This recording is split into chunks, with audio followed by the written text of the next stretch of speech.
Shalom, shalom. It's your brother Darnall. Your brother Azrael. Um, with the hopeful elect man coming back again with another video for you guys. I'm trying to stay more consistent. But first and foremost, man, giving all honor and glory to the Most High God, the God of Abraham, Isaac, and Jacob, by way of his son, who he sent as an instrument of salvation for the nation, right? The Israelites, who we believe are the so-called blacks, Hispanics, and Native Americans, right? That our oppressor did the oldest trick in the book as divide and conquer, but we are one nation of people, right? And our heritage and our culture is this Bible. So without further ado, we're gonna jump straight into the lesson. Hopefully, we won't be before you guys too long.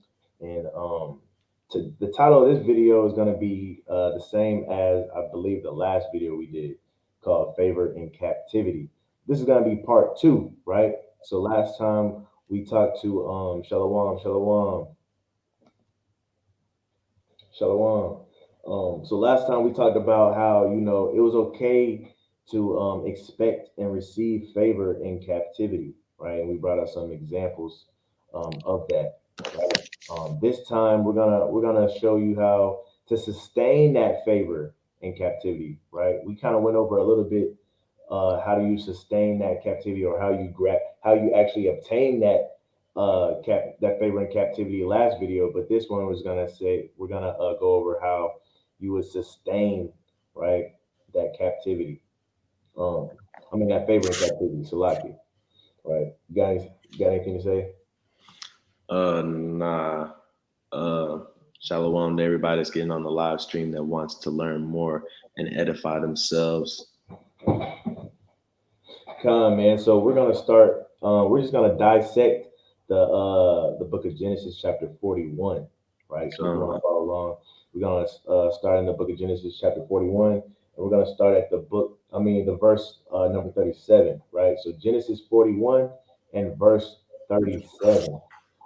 Just to give a quick synopsis of what's going on here in Genesis chapter 41.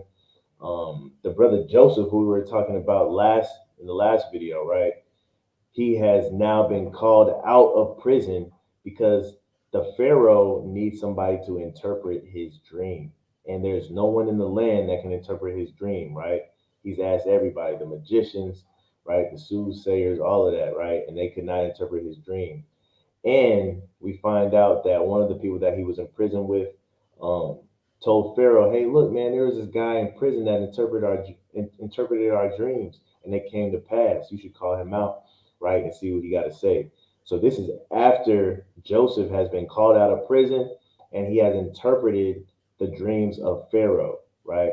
And the dreams of Pharaoh pretty much were this, right? And you can go back and read the chapter, but the dreams of Pharaoh was this, right? He had a dream, I believe, of some kine or some cattle, right? And there were some healthy cattle, and there were some uh, depreciated cattle, and the depreciated cattle ate up the healthy cattle, right? Same thing. He had another dream, a second dream of some ears of corn, right? He had some healthy, rank ears of corn, the Bible says, right? They were ripe. And then you also had some ears of corn that were not healthy. And the unhealthy corn devoured the healthy corn, right? And he told Pharaoh what this meant. He told Pharaoh that this meant, hey, look, we're about to have 7 years of fruitfulness in the earth, and then we're going to have 7 years of famine in the earth, right? And that famine is going to be more overtaking than the fruitful years, right? So this is what he told Pharaoh about his dream, right? And Pharaoh believed him. Now we're going to see, right, the favor that came about that, right? So we're going to start at verse number 37. The book of Genesis, chapter 41 and verse 37. And the thing was good in the eyes of Pharaoh and in the eyes of all his servants. So at this point, when he told his dream, he told it in front of Pharaoh and all of his servants, right? And they all heard this interpretation and they all agreed with it. Keep reading. Verse 38. And Pharaoh said unto his servants, can we find such a one as this? Is a man in whom the Spirit of God is? Right, because Remember, no one could interpret his dream, right? And up to this point, Joseph was 2-0 when it came to interpreting dreams, right? One dream came to pass, another dream came to pass, and then he gave an interpretation of this dream. And that was the only thing that could make sense out of Pharaoh's dream, right? And so Pharaoh's saying, "Hey, look, man, there's no one in the land that can do this. Surely God must be with him," right? Keep reading. Verse 39. And Pharaoh said unto Joseph, for as much as God hath showed thee all this, there is none so discreet and wise as thou art. Right. Saying that, hey, look, man, pretty much commending Joseph for his humility, right, his patience, right, and his wisdom. Keep reading. Verse 40. Thou shalt be over my house, and according unto thy word shall all my people be ruled. Only in the throne will I be greater than thou. Read that last part again. Only in the throne will I be greater than thou. Right. That's a mighty point, right? Because you got to understand, Joseph is in his land of captivity. He was sold into the Egyptians. Not only was he sold into the Egyptians, right? He was thrown into prison. And now the favor that God had on his life is the fact that he gave him that gift. He gave him a gift, a spiritual gift, right? And this is it's a sidebar, right? It's a sidebar. But if God has given you a spiritual gift, we ran into a sister um last weekend, right? And she was saying how she has spiritual gifts, that she sees stuff in her dreams and then they come to pass, right? So this is a sidebar letting you know if you got a spiritual gift, right, to use it, because that's going to be one of your main keys to get favor from God, right? If you act upon that gift, right? Them spiritual gifts. Spiritual gifts can be stuff like interpreting dreams, right? Prophesying, teaching. What's some other ones, man? Evangelizing. Evangelizing, Speaking right? in tongues. Speaking in tongues, right? All these spiritual all these spiritual gifts. The So if you gift got of one, government. con. So if you got one, you got to utilize it, right? Because this is gonna help you bring around favor in captivity. But Con. one thing I want to say is this, right? That the favor that God put on him in his land in captivity, no, we're not. No, we're not. How do I want to word this? No, Joseph was not, the HNIC, right? He wasn't the head honcho, but he pretty much was, right? We know as Israelites, we were born to be gods on this earth, right? We're God's chosen people, the head and not the tail. But we find ourselves in captivity. But even in captivity, we can rise up and be the standard, right? Con. The only way we can do that is if we keep these law, statutes, and commandments, right? And not only that, the fruits of the spirit. Joseph had to be patient, man. Joseph had to be patient. He had to be humble, right? He had to be showing the fruits of the spirit, being kind, showing love, even when he was amongst people that wasn't his people, Con. right? Long suffering. You have something to say? Con. Real quick, this goes also to edify those who may run into people and say the curse is done away with, right? We don't have to be under the curse anymore if we live a life for God. Because as you read, Joseph lived a life for God, right? But he was still in his land of captivity, like the brother said, right? Pharaoh said, look, I'll let you have all this, but I'll still be over you, right? Right, We know that's a curse, right? For somebody of another nation to be over us and oppress us still, no matter how much power they give us, no matter how much money they give us, no matter how much money they give Ye, no matter what shoe deal they give Kyrie, it doesn't matter. Guess what? If they're over us, they can still take it away from us. So he's still in his land of captivity. He was still in prison. He was still in his land of captivity. So yes, if you do these law, statutes, and commandments, like the brother said, you know, he'll make that yoke easy and that right. yoke light, right? He'll give you favor, but you're still under them curses, just like the rest of the nation, right? Right. But I want to read this precept real quick, just to bring it all together. Proverbs 16:7. When a man's ways please the Lord, he maketh even his enemies to be at peace with him. right? So even in our land of Mighty precept. captivity, huh? I said, "Come, mighty precept." What was that? The address? Proverbs 16:7. When a man's ways please the Lord, he maketh even his enemies to be at peace with him. And I did a video of last week, I believe, pretty much helping you in your warfare, saying that, hey, look, the Most High is bound to His word, right? And all the promises in the whole book, right, in the scriptures, it's not just the promise of Abraham, the promise of that He gave Isaac, and the promise that He gave Moses. It's not just those promises; those are key promises, right? But there's little tiny promises all throughout the book, and guess what? You're entitled to all of them, right? But you have to be bound to His word for Him to be bound to His word. And you remind the Most High, hey, look, you said if I do this, you were gonna do this for me. You said you was gonna make me at peace with my enemies in the land of my captivity, right? So just a precept to kind of bring that together. No, that's a mighty point, man. There's a lot of people that have their not issues, but they don't like using the curses, right? All the time. And me, man, me personally, man, I'm ride or die with them curses, man. There's no way around them. Even when you think one curse don't apply, there's another one that does full fledged, right? You can't get around the curses, man. Those that's what separates the wheat from the tare at the end of the day, right? And I say that because of this. You got some nations that went through some of the curses, right? Even we're in captivity. But when you look at those nations, are they in captivity now? Right? No, they're not. A lot of them have received reparations. A lot of them are in leadership roles as a nation, right? As far as top in the economy, top in whatever it may be, right? And so when you look at this curse, right, the very last verse in Deuteronomy 28, it says that no man will buy you, right? Meaning that no man will redeem you out of your circumstance. And we're the only people that have been in this circumstance and have not been redeemed, haven't got any type of form of reparation, right? And we're still being ruled over by other nations.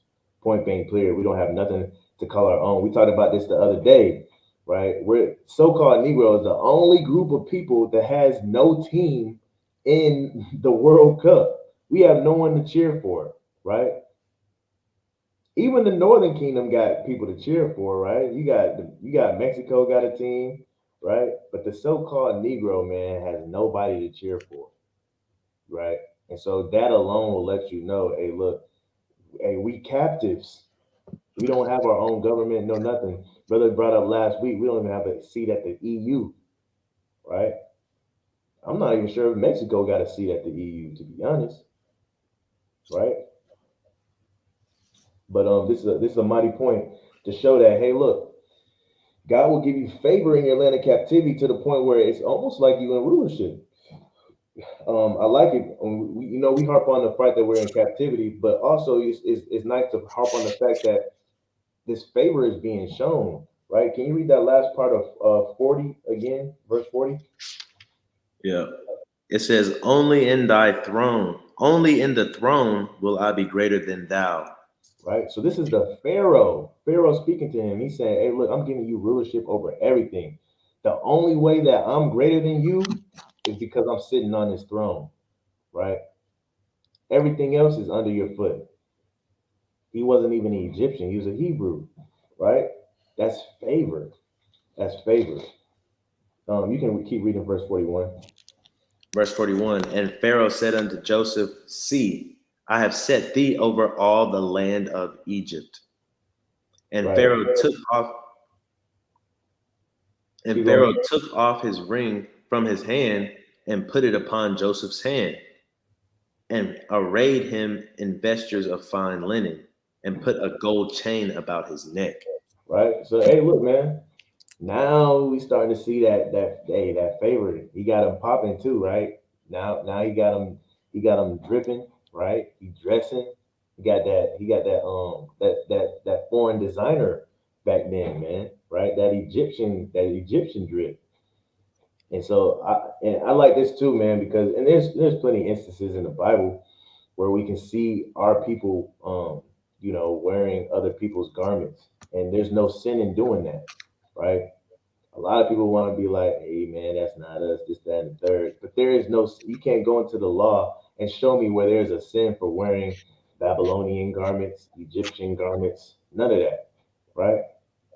It's just clothes at the end of the day. We know flesh and blood can't inherit the kingdom of God. We know that, right? But and this is just showing another type of favor that Joseph was receiving, that he's Right. getting dripped out by Pharaoh, right? He took his own ring off his own hand, put it on Joseph's hand, right? Then he Right. dripped him out with vestures, right? And then put a gold chain around his neck. So now he's shining, right?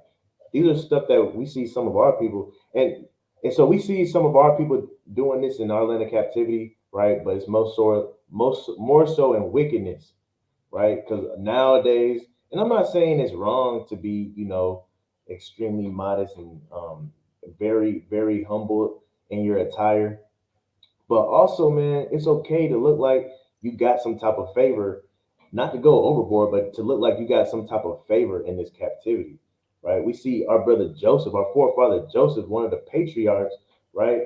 Even he was wearing a gold chain. So, I'm not saying, hey, look, go out there and put all your adornment in these in jewelry or anything like that. No, what I'm saying is though, nothing's wrong with wanting to look like you've been favored in your land of captivity. We don't have to look like hobos all the time, right? And that's one thing my mom always uh brought out, right? My mom always brought that out. She always said, "Hey man, why are the majority of Israelites always looking like we're homeless, man? We don't have to, right? We got some camps and congregations that are getting with the program that hey we can still look presentable, we can still look we can still dress in the fine linens of today, so to speak, right? We are the salt of the earth. We don't have to dress like we ain't got no flavor, right? You have something to say? I'm sorry. I was just gonna say, I don't listen to secular music, not to be puffed up or prideful about it, but I don't listen to secular music. But there was a verse that Lil Baby said that kind of applies in wisdom, right? He said, "I can drip you out, just don't get thirsty." Right? Guess what? Hey, look, it doesn't matter what the government or other nations give us. We just can't be thirsty, right? Because a lot of times we'll end up getting thirsty, right?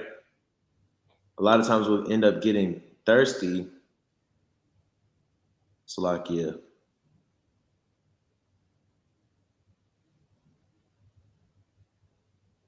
right. A lot of times we'll end up getting thirsty, and our actions, right, will be influenced by the gifts that we got. We'll remember, well, Pharaoh did give me his ring.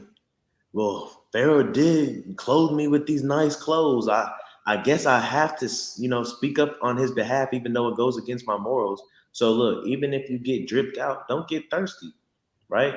Understand that, hey, look, the Most High God gives and He taketh away, right? I want to read this precept real quick. Um, we know, of course, a gift destroyeth the heart sometimes, right?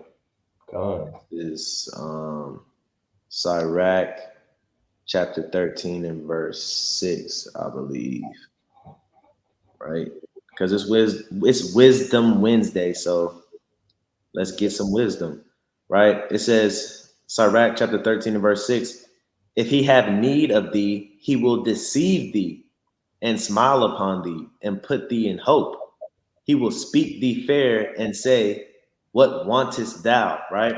So a lot of times when people when these other nations or power realize that you have a gift or they realize that you're very influential, they'll ask you, what do you want? I'll give it to you because they have a secret agenda at hand. They want you to act on their behalf, right? Here we see Joseph is getting these adornments, right? And one thing about it, the Most High God said, hey, never trust thine enemy, for like iron rusteth, right? So does their Salakia. So does their Help me out here. For as iron rusteth.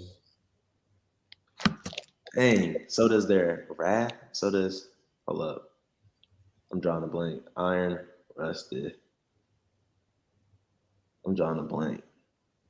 I think it's So does like their. So is his wickedness, right? right. As iron rusted, so is his wickedness, right? And so Khan, the water for the brother Yeshaya, right? Um, but as we see here, Joseph is getting adorned by Pharaoh. But best believe it, you keep reading this story, you know, Pharaoh's gonna be like, you just have to read the story for yourself. But over and over and over again, a lot of times when we get blessed by these other nations, a lot of times we're posed with the question. For example, like the three Hebrew boys, or with Daniel, right, and the king of Babylon. He blessed them, put them at high rank, and then that question came about. Hey, I'm hearing y'all aren't bowing down at the sound of the psaltery and the harp. What's going on? Now I done gave y'all all this stuff now, right? I done said y'all can't pray to any other god. So what's going on now? I got reports that y'all, right?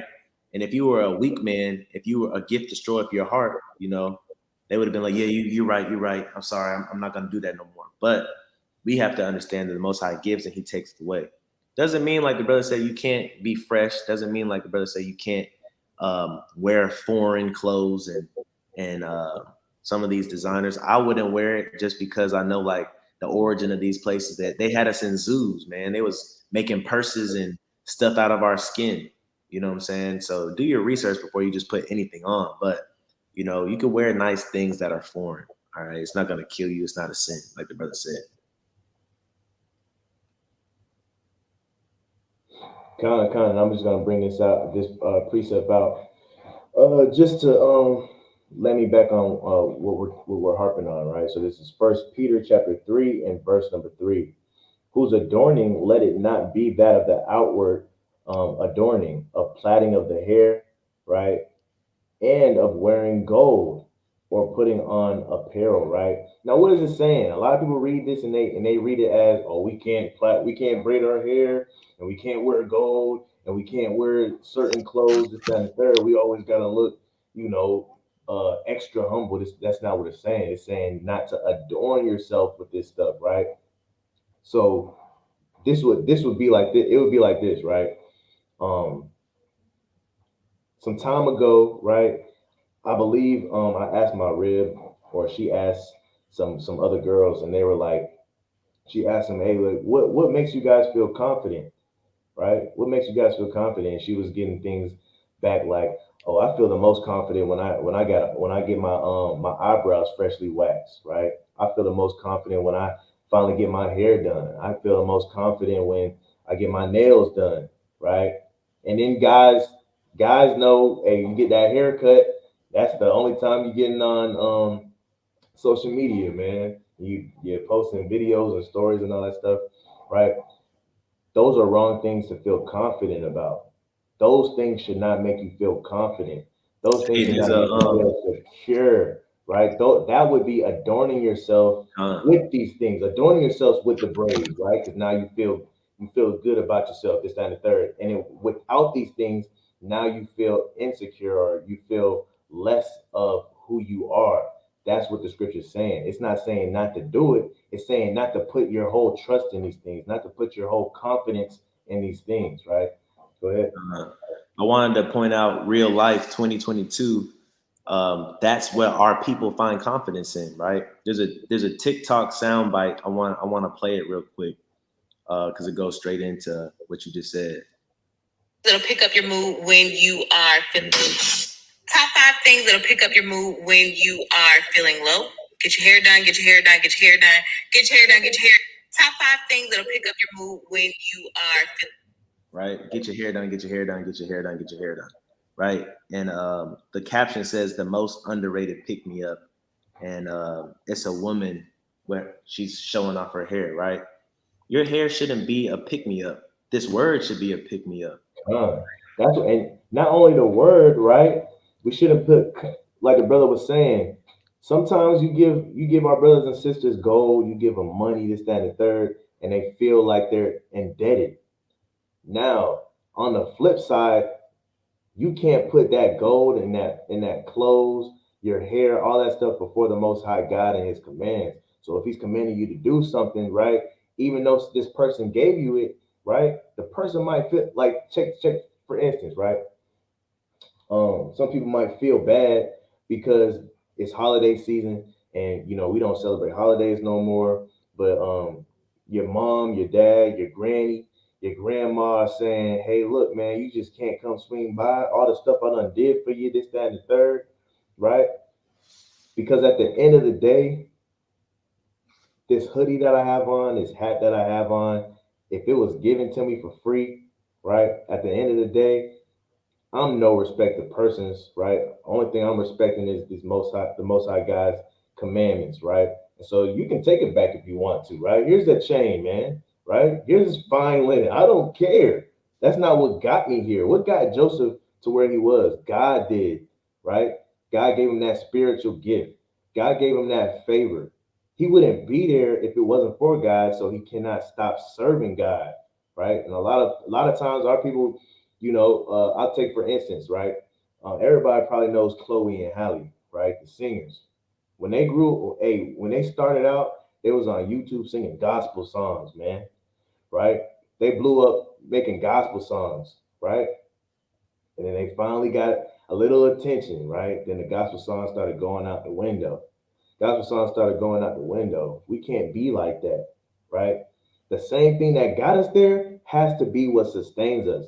No matter, no matter if hard times come our way, no matter if uncomfortable situations come our way, your boss come bringing you in. Hey, look, man, I just gave you a raise last week, and what's this here? What's this I'm hearing about? You don't want to come to the Christmas party, right?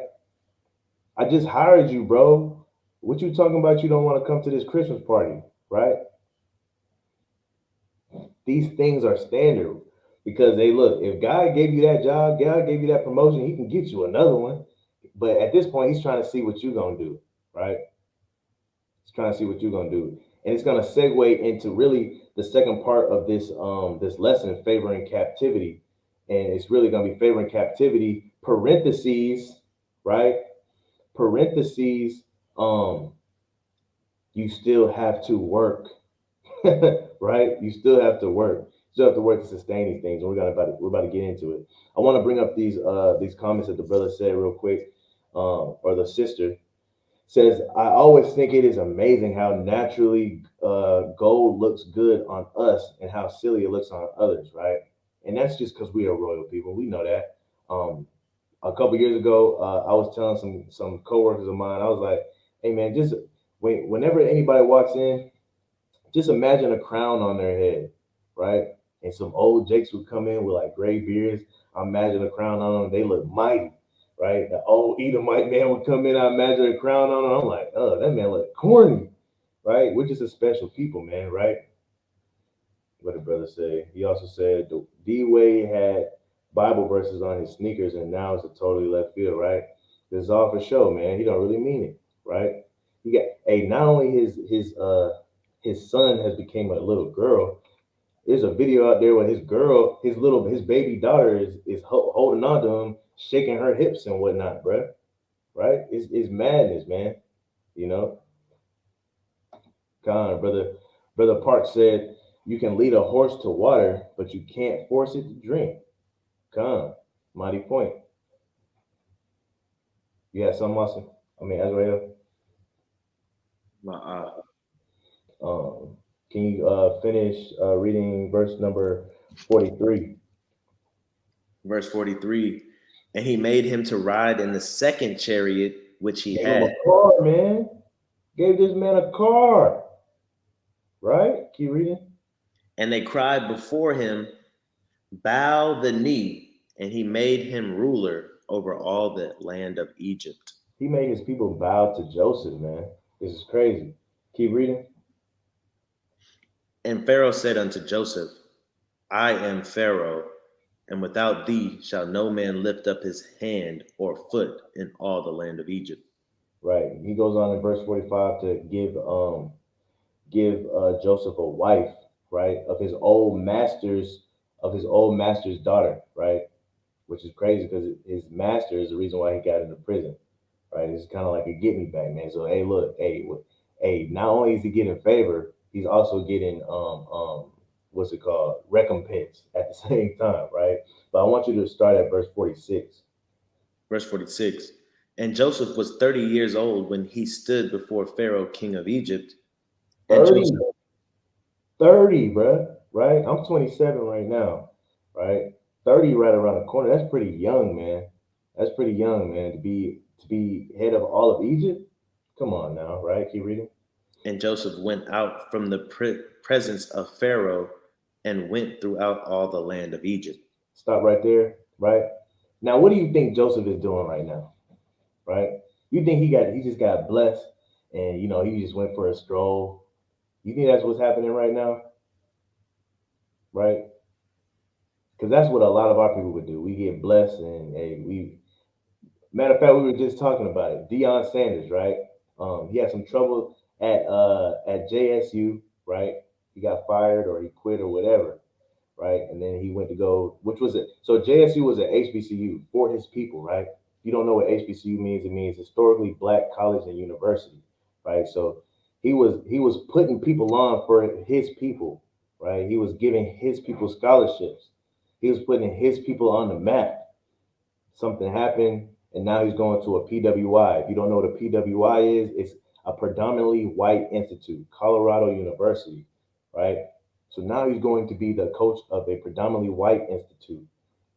Went from an HBCU, a black school, to a white school, right? And I bring this up to say this, right? A lot of our people do this. We get blessed, and when we doing something good, right? When we're adhering to the words of God, when we're putting on for our people. Hey, Deion Sanders wasn't relevant until he went back to JSU, man. Right? Brother broke up. Okay, there he is. Deion Sanders wasn't relevant until he went to JSU, right? He got all his fame, notoriety. He brought the team to a championship, right? It was a championship team led by his son. And then a lot of our people, what they do is once they get blessed, they go for a stroll, right? Now I'm led to believe Joseph is not just going for a stroll. Now I don't read the chapter, but I'm led to believe he's not going for a stroll. But what a lot of people like that we like to do is we like to take a load off, like Deion Sanders. Oh, I did enough for my people. Now I can go make this money on my own. I don't have to worry about my people no more. Nobody can say I never did enough for my people, right? And we were talking about how so messed up that was because he could have at least went to another HBCU, right? He could have kept the train going, but he said, "Hey, look, man, I did enough. Now I'm about to, go get this money, right? People can't talk bad about me. I did my job, right? No, the work continues. If you put your hand to this plow, right? If you look back, you're not fit for the kingdom, right? We got. There's more black kids, more black athletes that need education, Dion, right? There's more, not just the ones that you helped those years that you was at JSU, but there's more. You could have helped out more people, right? Of your people. And Yeah. so let's find out what Joseph is doing as he's taking a stroll through Egypt. Keep reading. Uh, Verse 47. And in the 7 plenteous years, the earth brought forth by hand which were in the land of Read Egypt. that. Read And that. Read that. Read that verse again from the top. You was breaking up. verse 48. And he gathered up all the food of the 7 years which were in the land of Egypt, and laid up in the food in the cities, the food of the field which was round about every city. Laid he up in the same. Brother is breaking up right now. Hold on. Yeah, what's up with your Wi-Fi? I don't Right? know, man. Hold on. Come on, man. But what he was saying is, hey, man, he wasn't going out just taking a stroll. The work began, right? He got blessed. Now he has to. He has to work to sustain that favor, right? He got that favor from Pharaoh when he interpreted his dreams and said, "Hey, look, this is what you got to do. You got to, hey, these 7 plenteous years, you have to save, man. You got to store up, right?" And Pharaoh was probably like, man, I don't know how to do all that. But you probably know, right? God is with you. So he was blessed. And after he got blessed, the work, the work started, right? And that's one of the curses that was placed upon us, right? From the beginning. If you can, us, Azrael, can you pull up Genesis chapter 3 and verse 19, right? This is a curse that was put on us in the beginning. And that we see that it's fulfilled, it's being fulfilled right here in Joseph. He was blessed, he's getting favor in captivity, right? He still has to work to sustain that. Still has to work to sustain that. So Genesis 3 and 19. The book of Genesis, chapter 3, and verse 19. In the sweat of thy face shalt thou eat bread till thou return unto the ground. For out of it wast thou taken, for dust thou art, and unto dust thou shalt return. And who was this curse for? This curse was for Adam, man, when he conducted that first sin, right? The Most High said, "Hey, look, you guys are you gonna be blessed, right? Father of many nations, but you're gonna be blessed by the sweat of your brow." And now we see Joseph. He was blessed, man, but he had to put in work to sustain that favor in his captivity. Can you imagine if he got this far and he just took a load off, man, for these 7 plenteous years? Pharaoh would strip him of everything that he had, right? If I could say something too, we see that even in today. Uh, I know personally a Fulberg colonel who got his rank, right, of who's an Israelite, who got his rank because of the work he put in, right? And sometimes for our people, that requires doing the work of others and then passing it as their work, extra hours, overtime, right? We can't just get promoted just for doing the basic job title. Not our people. We have to go above and beyond and even do somebody else's job so they can get credit for it, right? So it's nothing new under the sun. People look at us and say, how did he get to that position? Oh, he knew somebody. 9 times out of 10, we had to work like Joseph. Yeah, we might have been talented and had favor, right? And a spirit of excellence like Daniel, but we had to work 10 times harder than the next just to be at a certain level of power and influence. Right, man. Like the brother, right? And so like the brother was saying, and I was gonna say this comparison to later, but I'll bring it up right now because the brother was segueing into it already. Now you see our people, man. We hear the proverbs, uh, first fired, last hired. Um, you know, we everybody used to watch Everybody Hates Chris, and his mom used to say, "I don't need this. My husband got 2 jobs." We know the Revelation chapter 2 and verse 9, right? I know thy works.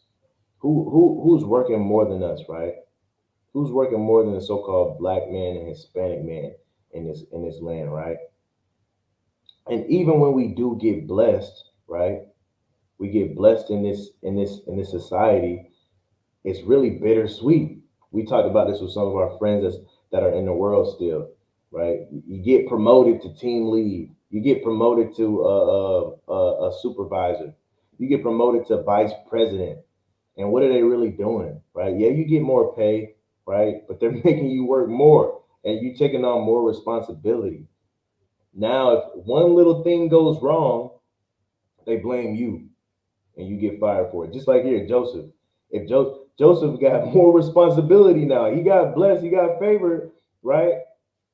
He got a lot of responsibility. If one thing goes wrong, they're blaming Joseph, man, right?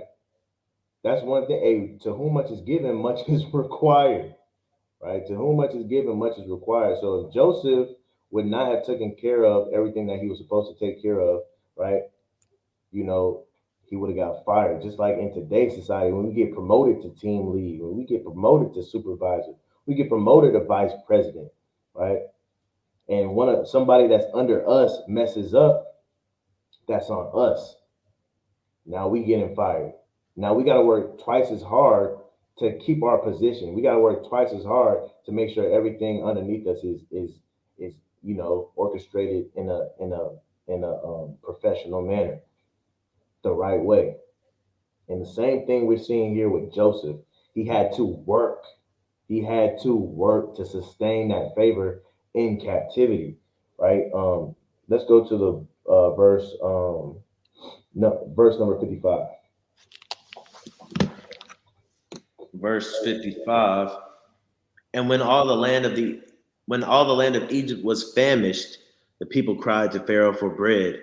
And Pharaoh said unto all the Egyptians, Go unto Joseph, what he saith to you, do.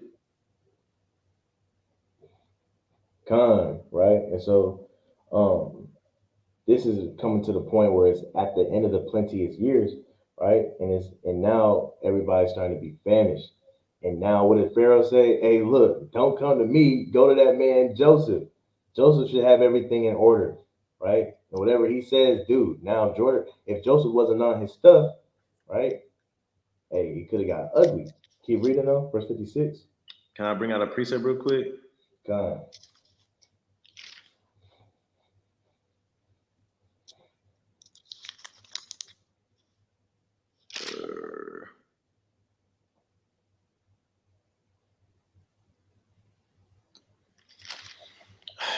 Salakia.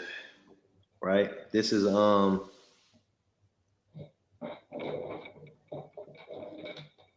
right, this is a staple. Deuteronomy 4 and 6. Keep therefore and do them, for this is your wisdom and your understanding in the sight of the nations, which shall hear all these statutes and say, Surely this great nation is a wise and understanding people. Right? So here we see that before that even was in play, it was written because this wisdom, over years of life, right? We see this wisdom throughout the book when it comes to Genesis. I mean, when it comes to Deuteronomy, we see it all throughout Genesis. And one of the examples we see is right here with Joseph, how the other nations came to us, right? Joseph being the representative for us, right? Came to us, right, for wisdom and understanding in the time of a famine. And that's very spiritual in itself as well, right? Because we know it's prophesied that, 10 men out of every language will grab the skirt of him that is a Jew and say, take me with you, for I know God is with you, right? So it's very spiritual and prophetic in the sense that Joseph was the go-to man, right? God, man. Read verse 56 for me. Verse 56, and the famine was over all the face of the earth, and Joseph opened all the storehouses and sold unto the Egyptians, and the famine waxed sore in the land of Egypt. Right. So Joseph had stored everything, man, and he's giving out rations to the Egyptians so they can make it through this famine. Um, and read verse 57. And all the countries came into Egypt to Joseph for to buy corn, because the famine was so sore in all the lands. Right. So, and likewise, um, to get that sustainability of favor in your captivity, you got to work. But also at the same time, with that working comes more favor, right? Because now, hey, look, not everybody is respecting Joseph. You know what I'm saying? But again, to whom much is given, much is required. I got about two more precepts, man, and then we can wrap up if you don't have anything, Brother Azrael. So I got Proverbs 13 and 4. You want to bring that out? Proverbs chapter 13 and 4. The book of Proverbs, chapter 13, and verse 4. The soul of the sluggard desireth and hath nothing, but the soul of the diligent shall be made fat. Right, man. A lot of us, we get put on in society, right? We get put on in our land of captivity. We get favored. People stick out their neck for us, right? Um, and then when we get in these positions of favor, right, our soul is what? Like made like the first guy says the soul of the sluggard desired, right? The soul of the sluggard, hey man, I want a new job, right? I want to provide for my family, right? I want this, I want that. But the soul of the sluggard, man, if you're not putting in no work to achieve that stuff, right? You're not gonna get it, right? And then it says, but the soul of the diligent shall be made fat. And not only is this talking about um trying to achieve these things, but a lot of us achieve the things, right? And once we get it, we become sluggard, right? And they still expect to be made fat. No, man. We're seeing right here, even after Joseph was favored and he got put in these positions, he still had to work. Likewise, us in today in captivity, my friend, we're still under the curses, right? We just brought out that curse in Genesis chapter 3. You get put in this position of favor in captivity, you're still required to work.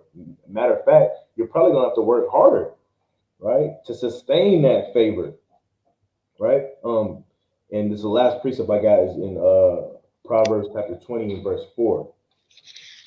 The book of Proverbs chapter 20 and verse 4. Man's go Salakia. 20 and verse 4. The sluggard will not plow by reason of the cold. Therefore shall he beg and harvest and have nothing. Right, man. So, hey, look, we live in seasons where hey, it might be summertime. Summertime meaning everything's kosher, right? You know, everything's green and vibrant. We might be living in the springtime, but hey, even when we get favored, there's gonna be cold times. There's gonna be cold seasons in our life. And so when we hit those cold seasons, it's important to know, hey, look, again, to whom much is given, much is required, you're gonna have to work. Nothing's just gonna come, man. Right? In my job, in the new job that I got that I mentioned that I got through the Most High by Shema Mashiach Yahweh Shai, right? Um, we have a thing where we have a quota, you know. But if you're not meeting your quota, if you're in a cold season, you're gonna still want your activity to be high, right? Your activity. So a lot of what I do, man, is I'm on the phones. So if I'm not meeting my quota, at least I have to be putting in work to show that I'm at least trying. So I got my phone, hey, my dials, I have to dial more people a day, right? I got to talk to more people a day, right? You know, and that's a quick scenario, but hey, everybody knows in their life when you hit those cold seasons, man, sometimes you actually got to put your hand to the plow, and it gets kind of you know, it gets kind of tricky, in society, man, because you want to have a nice balance. You don't want to forget about the Most High. You still want to be able to pump out your lessons, to read, to fast, to pray, right? To teach, to spread the gospel. But at the end of the day, also, man, we can't neglect the stuff that we got to take care of here in this uh, terrestrial realm, right? We got to sustain things that are here. That's why he said that husbandry was ordained, man, right? Because you got to care for things. You got to care for things. And so that's the last piece of I got, man. If you don't have anything else, man, we'll wrap it up. For favor in captivity, parentheses, right? You have to work, and you have to work to sustain your favor in captivity, man. Not only work spiritually, but you got to work physically too, man, in the flesh, right? You got to be able to sustain yourself and sustain your family by doing the things that are required of you. Not by, hey, I'm not saying to compromise and break the law, statutes, and commandments, but what I'm saying is, hey, look, if something's required of you, especially in this land of captivity, get it done. Get it done, right? And I'm talking to myself as well. I'm talking to myself for sure, right? You got to get these things done. You got anything? Yeah, just to add on to that, it should be a balancing act, right? We're here in the physical and the carnal flesh, so we have to worry about things that are carnal, yes. But we should use the world and not abuse it. Whenever you are working hard, right, for that harvest in the world, the actual harvest, right, whether that be a promotion or whatever, that should check you, right? Like I said, a balancing act, balance of checks and balances. that should check you to say, oh, let me start working in the spiritual sense. Let me pump out some lessons. Let me study. Let me read. Let me fast. Let me do something spiritual for the spiritual harvest. And then once you're so consumed in that, because you can get so consumed in this word too that you're gonna go broke, right? And you're not thinking about anything else, right? And then that should check you and say, hey, look, a man has to provide for his family. Look, a Proverbs 31 woman has to go out onto these markets and get stuff done, right? So it's a balancing act. Like the brother said, it's give and take, spiritual and carnal, but both of them require work for blessings, right? And Right. so that's the key point. Um, Galatians chapter 6 and 9, right? Don't grow weary in well doing, for in due season you shall reap, right? And that's in a nutshell. Man, that's a mighty point, man. You know, you got the scale, man, right? You got the spiritual on this scale, and then on this scale, you got the physical, the flesh, right? The things that you got to take care of. Like the brother was saying, if you take care of both of them, man, and you weigh both of them in the balance, really the spiritual side should weigh more. But if you weigh both of them in the balance, you can never go wrong. You're gonna prosper in the flesh, and you're gonna prosper in the spiritual realm as well, right? When you're doing those checks and balances. Oh, I spent this much time at work today, man. That means I got to spend at least this much time in my word, right? Or I spent, you know what I'm saying? So those checks and balances is gonna help propel you into success in the physical and in the spiritual, man, right? And I'm not saying it's easy, but again, can't say it more enough than to whom much is given, much is required, right? And if Um, that's all you got, I yield, giving all honor and glory to the Most High God of Abraham, Isaac, and Jacob. And we do so by way of his son, who is an instrument of salvation for the nation, right? The so called Blacks, Hispanics, and Native Americans out there. Um, and then the speckled bird, right? Those that are scattered throughout the four corners of the earth, right? That are affected by these curses, man, right? Hopefully, we can get back together and do these law, statutes, and commandments. Stop being lazy, right? And get to it. But with that being said, study hard, Israel. Shalom.